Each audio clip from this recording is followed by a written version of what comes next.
Video berdurasi 1 menit yang mendokumentasikan sejumlah orang masih mengenakan alat pelindung diri atau APD lengkap, tertidur pulas di zona tak nyaman di kawasan rumah sakit viral di media sosial.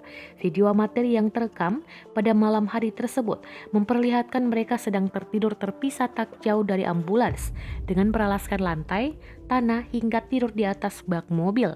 Belakangan diketahui jika mereka adalah tim pemakaman pasien COVID-19 BPBD Kudus yang beristirahat di sela rutinitas menunggu instruksi penanganan jenazah.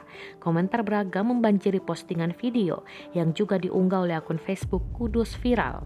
Kepala Pelaksana BPBD Kabupaten Kudus, Budi Waluyo, membenarkan jika sejumlah orang berbalut APD yang tiduran di halaman rumah sakit di Kudus tersebut adalah petugas pemakaman jenazah COVID-19.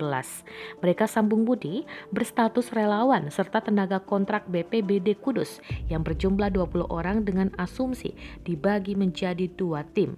Sementara itu, berdasarkan data pemerintah Kabupaten Kudus, terakhir tercatat ada 280 orang positif COVID-19 dirawat di rumah sakit dan 910 orang positif COVID-19 menjalani isolasi mandiri.